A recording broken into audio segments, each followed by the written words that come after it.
All right, guys, so this is going to be the largest project of the course. It's a full stack MERN application, which is MongoDB, Express, React, and Node. So we're going to start off by building a complete backend API that we can interact with React. And we're going to be using JSON Web Tokens for authentication. Basically, it's a contact keeper application where you can register, you can log in, and you can manage contacts. Now, each contact is associated with a user, so it's not like, you know, one user can edit another user's contacts. And we're going to use JWT and protect routes. So for instance, if I try to hit my backend, which is on 5000, and I go to /API/contacts, you'll see that there's no token, so it's access denied. So we do have to log in. Actually, let's register a new account here. We'll say Jack Smith.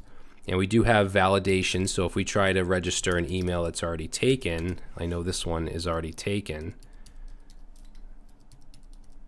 you'll see we'll get user already exists. So we're going to implement stuff like that. Let's go ahead and change it to Jack and register. That user already exists. Okay, let's do Jack1 and register. And now you'll see it redirects us to the home page, which we can't access unless we're logged in. Now we have no contacts because we created a new account. So let's add a contact. We'll say Jill Smith.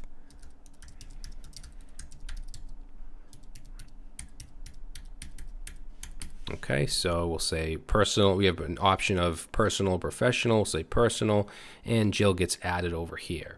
Okay, so we could edit over, and it just gets put in the form. If we want to change it to professional, we can update. We can also just clear it out.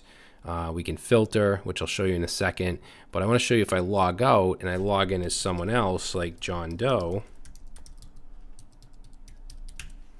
you can see that he has completely different contacts. And if we filter, I can put in the J here, and you'll see it'll filter out. If I put E, both of those match, Jeff and Jen. If I put N, then Jeff's going to filter out. And you can see we have a little bit of fade animation there.